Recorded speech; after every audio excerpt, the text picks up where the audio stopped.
I beg to remain, sir, your most obedient servant, V.D. Savarkar. Hindutva विचारक VD Savarkar पर कांग्रेस नेता राहुल गांधी की टिप्पणियों ने महाराष्ट्र में हंगामा खड़ा कर दिया है।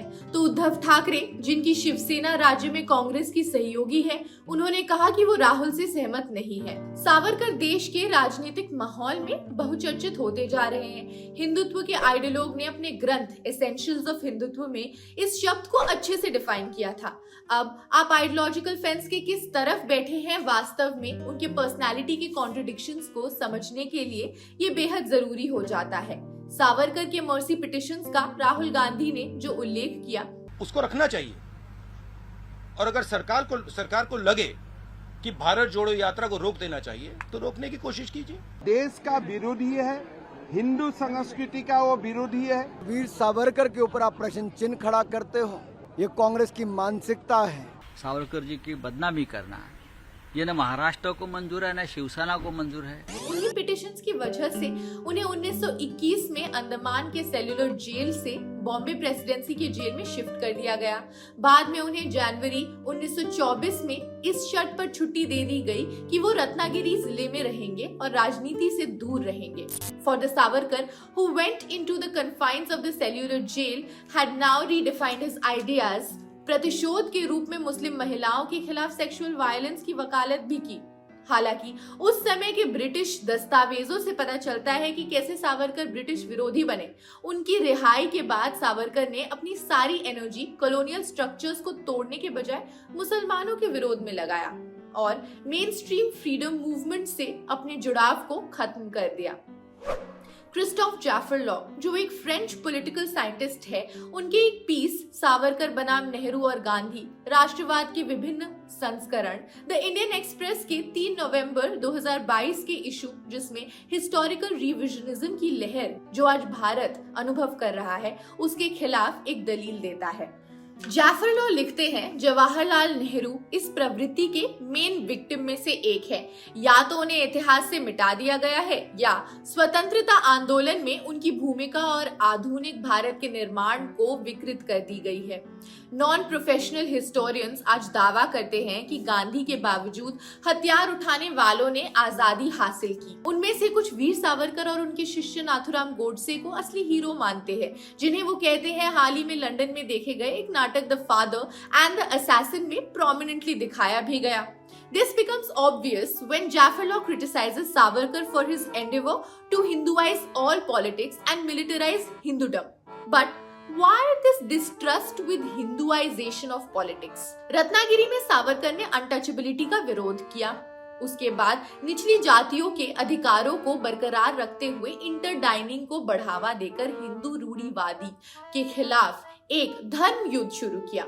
इसमें ब्राह्मण सहित रूढ़िवादी वर्गों को आकर्षित किया, जिन्होंने बॉम्बे के राज्यपाल को उनके अनैतिक और अधार्मिक उपदेश जैसे कि दलितों के लिए मंदिर में प्रवेश की मांग के खिलाफ याचिका दायर की। सावरकर का दावा है, ग्रेट मिशन जिसे सिंधु ने एक राष्ट्र और एक देश की स्थापना के लिए लिया था, सिलोन पर राम की जीत के साथ उस राष्ट्र की भौगोलिक सीमा को तय करने तक रहा।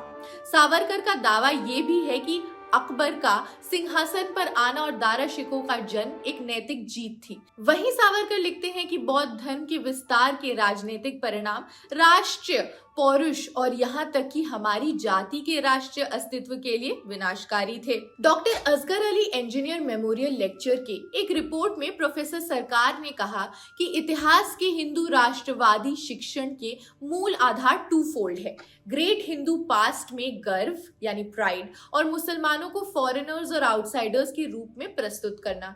प्रोफेसर सरकार बताते हैं कि इस डिस्टॉर्टेड ऐतिहासिक फैक्ट्स और नैरेटिव्स का आधार हिंदुत्व की विचारधारा और कुछ प्रमुख विचारों से ही है। प्रोफेसर सरकार ने उदाहरण देते हुए कहा कि सावरकर ने अपने लेख में हिंदू और भारतीय होने के विचारों को समानार्थी बनाकर फेथ यानी आस्था को जियोग्राफिकल ओरिजिन्स के साथ मिला दिया। उनके अनुसार हिंदू आस्था का जन्म भारत के अंदर हुआ था और ये विश्वास देश के लिए एक आवश्यक सार बन जाता है। आज सावरकर को पढ़ने वाले इस सवाल से जूझते हैं कि इस तरह के डिस्टॉर्टेड हिस्टोरिकल फैक्ट से रहित होने के बावजूद पॉपुलर हिस्टोरिकल इमेजिनेशन में आज क्यों प्रवेश कर गया है। हालांकि प्रोफेसर बताते हैं कि इस तरह की कथा ऐतिहासिक साक्ष्यों के विपरीत है, क्योंकि ये साबित करने के लिए कोई सबूत नहीं है कि मुस्लिम शासकों ने बड़ी संख्या में हिंदुओं का धर्मांतरण किया। सावरकर शिवाजी को मुस्लिम रानियों और महिलाओं का अपहरण नहीं करने के लिए दोषी ठहराते हैं।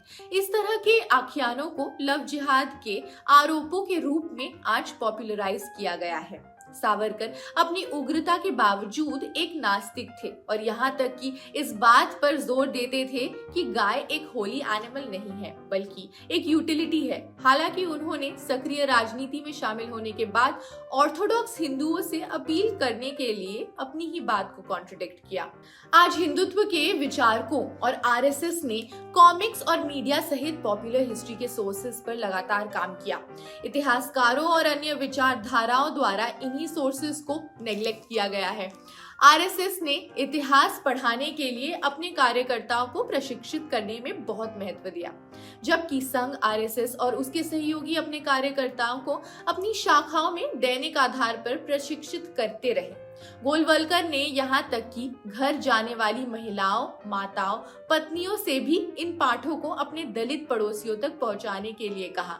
इससे ये भी पता चलता है कि हिंदुत्व संगठनों ने किस तरह समाज के विभिन्न वर्गों तक अपनी पहुंच का विस्तार किया।